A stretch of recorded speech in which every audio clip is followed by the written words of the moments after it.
Hi guys, ito yung itsura ng aking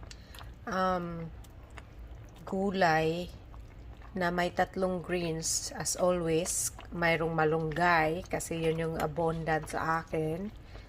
At yung talbos ng kamote.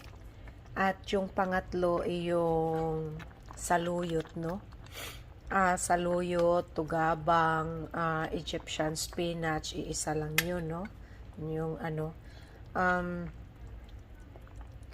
dito sa